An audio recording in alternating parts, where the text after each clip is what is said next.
بسم اللہ الرحمن الرحیم۔ ناظرین، اپنے سوشل میڈیا چینلز کے لیے آپ کی سکرین پر میں سلیم اوان ہوں۔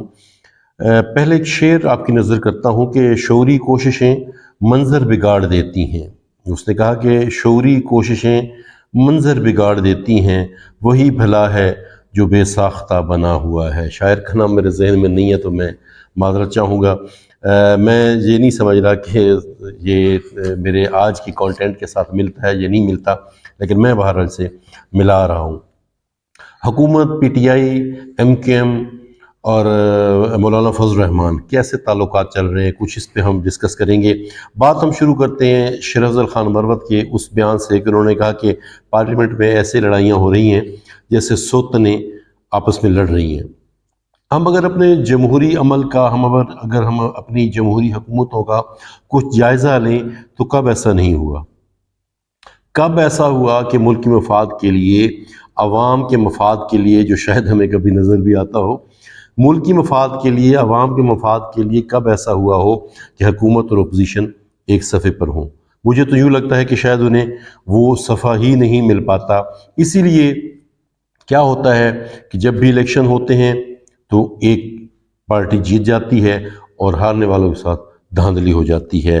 اسی لیے خود کو عوام کے ووٹوں سے آئی ہوئی حکومتیں کہلانے والے مسائل کا بھی شکار رہتے ہیں، اور ساتھ کے ساتھ وہ اپنی مدت بھی پوری نہیں کر پاتے۔ مذاکرات کی باتیں ہو رہی ہیں حکومت کے درمیان اور پاکستان تحریک انصاف کے درمیان، مذاکرات کی باتیں ہو رہی ہیں۔ بہت اچھی بات ہے، ہونا چاہیے، کیونکہ کسی بھی معاملے کا حل بیٹھک سے ہی ہے۔ وہ بیرسٹر گوہر کا بھی ایک سٹیٹمنٹ ہم نے پڑھی کہ بہت ہو چکا ہے، اب بیٹھک ہونی چاہیے، مسائل کا حل بیٹھک سے ہے۔ 9 مئی اور 26 نومبر کے میں تو یہ کہوں کہ تاریخ ساز ہنگاموں کے بعد صلح کی باتیں ہو رہی ہیں، بہت اچھی بات ہے۔ لیکن ایک میں ریکویسٹ کرنا چاہوں گا ان لوگوں سے جو اس ریکویسٹ کو، میری ریکویسٹ کو سنیں گے، اور جو جنہیں سننا چاہیے، یا میں کہوں کہ جن کے اختیار میں یہ باتیں ہیں۔ عام آدمی کبھی بھی اتنا زیرک اور فہم رکھنے والا نہیں ہوتا۔ عام آدمی ملک سے محبت کرنے والا ہوتا ہے۔ عام آدمی ہمیشہ سے وہ چاہتا ہے کہ ملک میں بہتری آئے۔ عام آدمی، جیسے میں نے کہا، کہ زیرک اور فہم رکھنے والا نہیں ہوتا، وہ اپنے قائد قرار دیے گئے شخص پر بے پناہ اعتماد کرتا ہے۔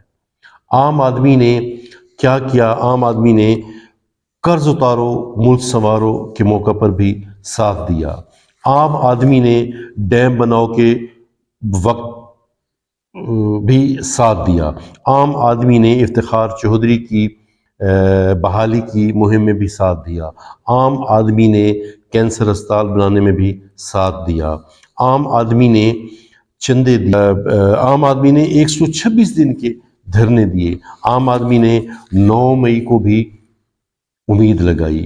عام آدمی نے 26 نومبر کو بھی امید لگائی۔ یقین جانیں، عام آدمی اپنے وطن سے، اپنی مٹی سے، اپنی فوج سے، اپنے اداروں سے محبت کرتا ہے۔ لیکن کیا ہوتا ہے کہ جن لوگوں کا عام آدمی نے ساتھ دیا، وہ صلح کر لیتے ہیں، ان کے درمیان صلح ہو جاتی ہے، اور عام آدمی جو ہے وہ کبھی مقدمات بھگتتا ہے، کبھی عدالتیں بھگتتا ہے، کبھی تفتیشیں بھگتتا ہے، اور کبھی جان سے چلا جاتا ہے۔ لیکن عام آدمی، حقیقت بات ہے کہ وہ اپنے ملک سے محبت کرتا ہے۔ عام آدمی نے، جیسے میں نے کہا کہ عام آدمی نے نواز شریف کا ساتھ دیا، عام آدمی نے بے نظیر کا ساتھ دیا، عام آدمی نے عمران خان کا ساتھ دیا، کس موقع پر ساتھ نہیں دیا؟ عام آدمی کا بہرحال خیال ہمیں رکھنا چاہیے اور خیال رکھنا پڑے گا۔ باتیں ہو رہی ہیں مذاکرات کی۔ جیسے میں نے کہا کہ مذاکرات ہی حل ہیں، بیٹھک ہی حل ہے۔ پہلے تو یوں نظر آ رہا تھا جیسے پی ٹی آئی مذاکرات کرنا چاہتی ہے، لیکن حکومت کو اس میں دلچسپی نہیں ہے۔ لیکن سردار ایاز صادق، اسپیکر قومی اسمبلی، ان کے اسٹیٹمنٹ سے کافی ساری امید ملی ہے کہ حکومت بھی مذاکرات چاہتی ہے۔ سردار ایاز صادق نے کہا ہے کہ میرا گھر اور میرا دفتر اپوزیشن اور حکومت دونوں کے لیے حاضر ہے، بات کرنا چاہیں، مذاکرات کرنا چاہیں۔ لیکن کچھ لوگوں کو نہ جانے ان مذاکرات میں سے کچھ نظر نہیں آتا۔ حاج آصف نے تو مذاکرات کو مذاکرات کہہ دیا ہے۔ شیخ رشید کہتے ہیں کہ ان مذاکرات میں سے پی ٹی آئی اور حکومت کے مذاکرات میں سے کچھ نظر نہیں آتا۔ میں تیسری دفعہ شاید بیرسٹر گوہر کا اسٹیٹمنٹ دہرا رہا ہوں کہ وہ کہتے ہیں کہ بہت ہو گیا، اب ہمیں معاملات کا حل بیٹھ کر نکالنا ہوگا۔ تو انہوں نے یہ بتایا کہ بانی پی ٹی آئی نے کبھی بھی مذاکرات سے منع نہیں کیا، وہ مذاکرات چاہتے ہیں، لیکن ادھر آپ دیکھیں تو بانی پی ٹی آئی کہتے ہیں کہ ساری زندگی جیل میں گزار سکتا ہوں، لیکن وقت یزید کے ساتھ بات نہیں کروں گا۔ وہ کس کو وقت یزید کہہ رہے ہیں؟ مذاکرات ایسے نہیں ہوتے، مذاکرات ایسے ہوتے ہیں کہ آپ ہتھیار ڈالتے ہیں۔ ادھر سے سنی تحریک کے حامد رضا کہہ رہے ہیں کہ مذاکرات کے نام پہ ہم اپنی تحریک کو ختم نہیں کر سکتے۔ دیکھیں اگر آپ یہ دیکھیں نا کہ پاکستان تحریک انصاف وہ پھنسی ہوئی ہے، بالکل پاکستان تحریک انصاف الیکشن نہیں لڑ سکی، پاکستان تحریک انصاف مقدمات پر مقدمات بھگت رہی ہے، لیکن حکومت کو بھی تو اسٹیبلٹی چاہیے، حکومت کو استحکام چاہیے۔ جب استحکام نہیں ملے گا تو ملک میں عدم استحکام پیدا ہوگا، ملک کی معیشت خراب رہے گی۔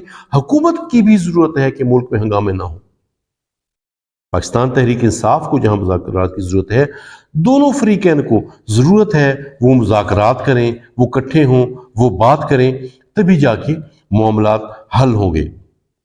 اچھا اب ہم آتے ہیں پی ٹی آئی سے مذاکرات کی بات کی ہے، پی ٹی آئی ہنگاموں کی طرف تھی، پی ٹی آئی احتجاج کی طرف تھی، پی ٹی آئی ڈی چوک میں معاملات کی طرف تھی، اب پی ٹی آئی کچھ سہارے لگی ہے، پی ٹی آئی مذاکرات کرنے لگی ہے۔ تو مولانا فضل الرحمان جو کبھی بھی غیر اعلانیہ طور پر میں کہتا ہوں کہ حکومتوں کو حصہ رہتے ہیں، کشمیر کمیٹی کے وہ چیئرمین رہے ہیں، اب بھی جب 26ویں ترمیم کے منظور کرانے کے لیے ضرورت تھی تو وہ غیر اعلانیہ طور پر ایسے کہہ لیں کہ وہ اتحادی تھے، لیکن مولانا فضل الرحمان کہتے ہیں کہ ہم نے 26ویں آئینی ترمیم کے وقت شرط رکھی تھی کہ مدارس بل کو منظور کروایا جائے گا۔ ایوان زیریں سے، ایوان بالا سے مدارس بل کو منظور بھی کروا لیا گیا، لیکن صدر آصف زرداری کی اعتراضات آ گئے۔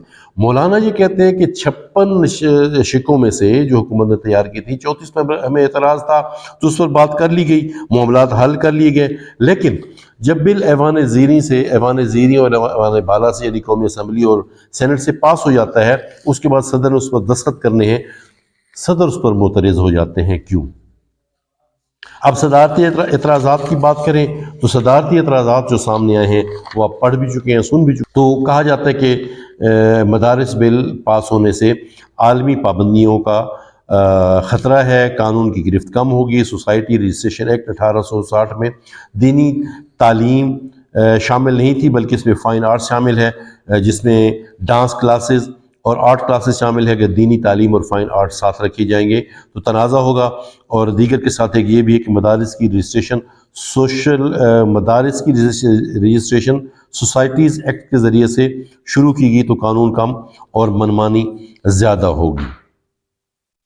اچھا حکومت نے کہا جا رہا ہے کہ ان اعتراضات پر غور کرنا شروع کر دیا ہے، لیکن ایک بات جو بار بار ڈسکس ہوتی ہے کہ فضل الرحمان، مولانا فضل الرحمان ابھی تک اس اعتراض کو واضح نہیں کر سکے ہیں کہ کیوں مدارس کو وزارت صنعت و حرفت کے ساتھ اٹیچ کیا جائے اور کیوں نہیں اطلاق کیا جائے وزارت تعلیم کے ساتھ، حالانکہ جو تعلیمی مدارس ہیں وہ تعلیمی ادارے ہیں تو انہیں بہرحال وزارت تعلیم کے ساتھ ہی جانا چاہیے۔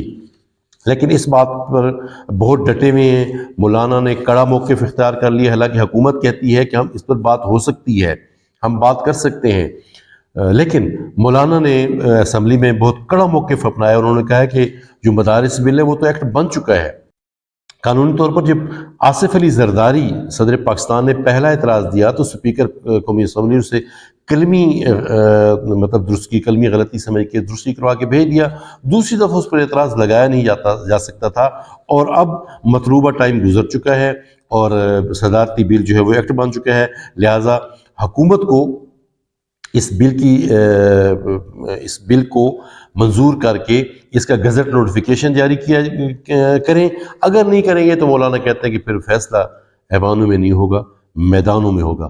مولانا یہ کہتے ہیں کہ پہلے اس بل کو ایکٹ بنائیں، اس کے بعد اس پر ترمیم کی بات ہو سکتی ہے۔